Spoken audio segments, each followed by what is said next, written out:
और जब मूसा अलैहिस्सलाम हमारे मुकर्रर किए हुए वक्त पर कोहे तूर पर पहुंचे और इनके परवरदिगार ने इनसे कलाम किया तो कहने लगे, ए परवरदिगार, मुझे जलवा दिखा कि मैं तेरा दीदार भी देखूं।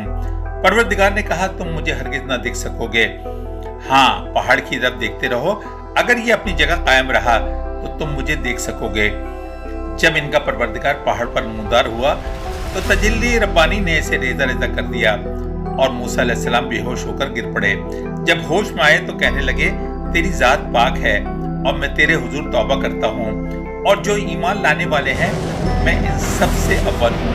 हमने आयत नंबर 143 सूरह आरफ का तर्जुमा पढ़ा। अल्लाह ताला का दीदार इस दुनिया में तो मुमकिन नहीं, लेकिन अल्लाह ताला ने इस बात का मुजाहिरा हज़रत मूसा अलैहिस्सलाम को करा दिया कि दुनिया में इंसानों को क्या, पहाड़ों को भी ये ताकत नहीं कि वो अल्लाह ताला की तजल्ली बर्दाश्त कर सके।